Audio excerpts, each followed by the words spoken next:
ঔপনিবেশিক ভারতের ইতিহাস ঘাটলে এমন কিছু অধ্যায় বেরিয়ে আসে যা ন্যায় বিচারের ধারণাকেই একেবারে প্রশ্নের মুখে ফেলে দেয়। আজ আমরা তেমনই এক মামলার গভীরে যাব যা শুধু একজন মানুষের ভাগ্যই নির্ধারণ করেনি, বরং ব্রিটিশ বিচার ব্যবস্থার নৈতিক ভিত্তিটাকেই নাড়িয়ে দিয়েছিল। এটা মহারাজা নন্দকুমারের সেই বিখ্যাত কাহিনী, যেখানে অভিযোগকারীকেই শেষে শিকার বানানো হয়েছিল। দেখুন, এই মামলাটা ইতিহাসে একটা ভয়ানক নামে পরিচিত, প্রথম বিচারিক হত্যাকাণ্ড। শুধু এই নামটাই কিন্তু বলে দেয় যে এটা কোনো সাধারণ বিচার ছিল না, এটা ছিল আসলে ক্ষমতার এক নির্দয় খেলা। কিন্তু একটা আইনসম্মত বিচারকে কেন হত্যাকাণ্ড বলা হচ্ছে, এর উত্তরটাই লুকিয়ে আছে এই ঘটনার পড়তে পড়তে। এই টাইমলাইনটা একটু খেয়াল করলেই দেখবেন ঘটনাগুলো কি অবিশ্বাস্য গতিতে ঘটেছিল। মার্চ মাসে যে মানুষটা স্বয়ং গভর্নর জেনারেলের বিরুদ্ধে দুর্নীতির অভিযোগ আনছেন, মাত্র 5 মাসের মাথায় তাকেই কিনা ফাঁসির দড়িতে ঝুলতে হচ্ছে। এত দ্রুত বিচার! স্বাভাবিকভাবেই প্রশ্ন ওঠে, এটা কি আদৌ ন্যায় বিচার ছিল, নাকি নিখুঁতভাবে সাজানো একটা ষড়যন্ত্র? এই পুরো ঘটনাটার তদন্ত আমরা শুরু করব একদম শেষ থেকে। একজন উচ্চবর্ণের ব্রাহ্মণের প্রকাশ্য ফাঁসি, অষ্টাদশ শতাব্দীর কলকাতাকে যা একেবারে স্তব্ধ করে দিয়েছিল। এই ঘটনাটা ছিল আসলে ব্রিটিশ ক্ষমতার এক শীতল আর নির্মম প্রদর্শনী। যাকে ফাঁসি দেয়া হয়েছিল সেই নন্দকুমার কিন্তু কোনো সাধারণ অপরাধী ছিলেন না। তিনি ছিলেন বাংলার সবচেয়ে ক্ষমতাশালী দেশীয় ব্যক্তিদের একজন। নবাবের দিওয়ান থেকে শুরু করে ইস্ট ইন্ডিয়া কোম্পানির কালেক্টর, অনেক গুরুত্বপূর্ণ পদে তিনি কাজ করেছেন। এমনকি মুঘল সম্রাট দ্বিতীয় শাহ আলম তাকে মহারাজা উপাধি দিয়েছিলেন। তো তার মতো একজন মানুষের এমন পরিণতিতে সবাই হতবাক হয়ে গিয়েছিল। এই ফাঁসির আসল কারণটা বুঝতে হলে আমাদের একটু পিছিয়ে যেতে হবে, ফিরে যেতে হবে সেই বিস্ফোরক অভিযোগে যা নন্দকুমারের পতনের মঞ্চ তৈরি করেছিল। আর এই অভিযোগটা ছিল ব্রিটিশ বাংলার সবচেয়ে ক্ষমতাধর ব্যক্তির বিরুদ্ধে। এই রাজনৈতিক দাবার ছকের একেবারে কেন্দ্রে ছিলেন ওয়ারেন হেস্টিংস, ব্রিটিশ ভারতের সবচেয়ে শক্তিশালী ব্যক্তি। কিন্তু তার একছত্র আধিপত্যকে চ্যালেঞ্জ জানাতেই ইংল্যান্ড থেকে এলো এক নতুন কাউন্সিল। আর তার ফলে ক্ষমতার কেন্দ্রে শুরু হলো এক তীব্র ঠান্ডা লড়াই। কাউন্সিলের ভেতরের ক্ষমতার ভারসাম্যটা একবার দেখুন। একদিকে হেস্টিংস আর তার সমর্থক বারওয়েল, আর অন্যদিকে ফ্রান্সিস, ক্লেভারিং আর মনসনের মতো ঘোরতর হেস্টিংস বিরোধীরা। মানে সংখ্যাগরিষ্ঠতা ছিল বিরোধীদেরই।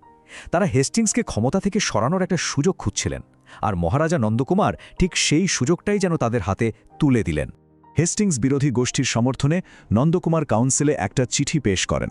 সেখানে সরাসরি বলা হয় হেস্টিংস তার ছেলে গুরুদাসকে দিওয়ান পদে বসানোর জন্য এবং মুন্নি বেগমকে নাবালক নবাবের অভিভাবক করার জন্য বিশাল অঙ্কের ঘুষ নিয়েছেন। একেবারে নির্দিষ্ট অভিযোগ। কাউন্সিলের সংখ্যাগরিষ্ঠ সদস্য মানে ফ্রান্সিস, ক্লেভারিং আর মনসন তারা নন্দকুমারের পক্ষ নিলেন। তারা অভিযোগটাকে সত্যি বলে ঘোষণা করলেন এবং হেস্টিংসকে প্রায় 3.5 লাখ টাকা কোম্পানির কোষাগারে জমা দেওয়ার নির্দেশ দিলেন। এই ঘটনাটা গভর্নর জেনারেলকে সবার সামনে ভীষণভাবে অপমানিত করে আর নন্দকুমারকে তার ঘোর শত্রুতে পরিণত করে। নন্দকুমারের জয় যখন প্রায় নিশ্চিত মনে হচ্ছে, ঠিক তখনই খেলার মোড়টা পুরোপুরি ঘুরে গেল। অভিযোগকারী নিজেই হয়ে গেলেন আসামি, আর ক্ষমতার অপব্যবহারের এক নতুন, আরও ভয়ঙ্কর অধ্যায় শুরু হতে চলেছিল।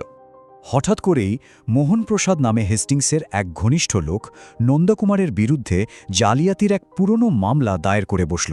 অভিযোগটা ছিল বহু বছর আগের একটা বন্ড নিয়ে, যা সুপ্রিম কোর্ট তৈরিরও আগেকার ঘটনা। এই মামলার সময়টা সবার মনেই একটা গভীর সন্দেহের জন্ম দিয়েছিল। আর এখানেই এই মামলার সবচেয়ে উদ্বেগজনক দিকটা সামনে চলে আসে। বিচারক কে ছিলেন জানেন? স্যার এলিজা এমপে, সুপ্রিম কোর্টের প্রধান বিচারপতি এবং ওয়ারেন হেস্টিংসের স্কুল জীবনের বন্ধু।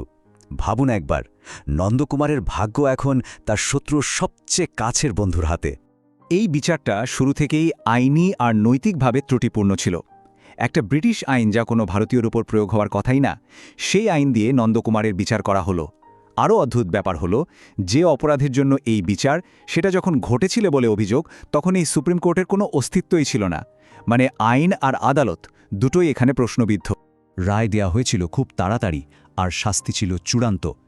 এই ঘটনা এমন এক বিতর্কের জন্ম দিয়েছিল যা আজও শেষ হয়নি।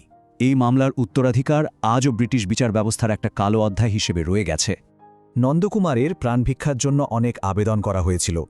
এমনকি যারা মামলা করেছিল তাদের মধ্যেও কেউ কেউ অনুরোধ জানিয়েছিল, কিন্তু কোনো আবেদনই শোনা হয়নি। তার শেষ কথাগুলো ছিল আসলে বিচার ব্যবস্থার দিকে ছুড়ে দেওয়া এক সরাসরি অভিযোগ। একজন ব্রাহ্মণের ফাঁসি, তৎকালীন ভারতীয় সমাজে এটা ছিল একটা অকল্পনীয় ব্যাপার। ধর্মীয়ভাবেও এটা গ্রহণ করা কঠিন ছিল। এই ঘটনাটাকে ঔপনিবেশিক শক্তির নৃশংসতার একটা প্রতীক হিসেবে দেখা হয়েছিল, আর সাধারণ মানুষের মনে এটা গভীর ক্ষোভ আর ভয়ের জন্ম দিয়েছিল। ইতিহাসবিদ ম্যাকোলের এই শক্তিশালী অভিযোগটাই পরবর্তীকালে এ মামলার পরিচয় হয়ে দাঁড়ায়। মানে এটা বিচার ছিল না, বরং আইনের আড়ালে একটা রাজনৈতিক হত্যাকাণ্ড। এই ধারণাটাই ইতিহাসে পাকাপাকিভাবে জায়গা করে নেয়। যদিও লম্বা বিচার প্রক্রিয়ার পর তারা দুজনেই ছাড়া পেয়েছিলেন, কিন্তু এই কেলেঙ্কারি তাদের কেরিয়ারে একটা গভীর কলঙ্কের দাগ রেখে যায়, আর ভারতে ব্রিটিশ বিচার ব্যবস্থার সুনামের ওপর একটা বিরাট প্রশ্নচিহ্ন এঁকে দেয়। মহারাজা নন্দকুমারের মামলাটা এক শীতল ঐতিহাসিক পাঠ। এটা আমাদের দেখায় যে বিচারালয়ে রাজনৈতিক প্রভাব কতটা বিপজ্জনক হতে পারে। আর এই ঘটনা আমাদের এমন এক মৌলিক প্রশ্নের সামনে দাঁড় করিয়ে দেয় যা আজও একইভাবে প্রাসঙ্গিক।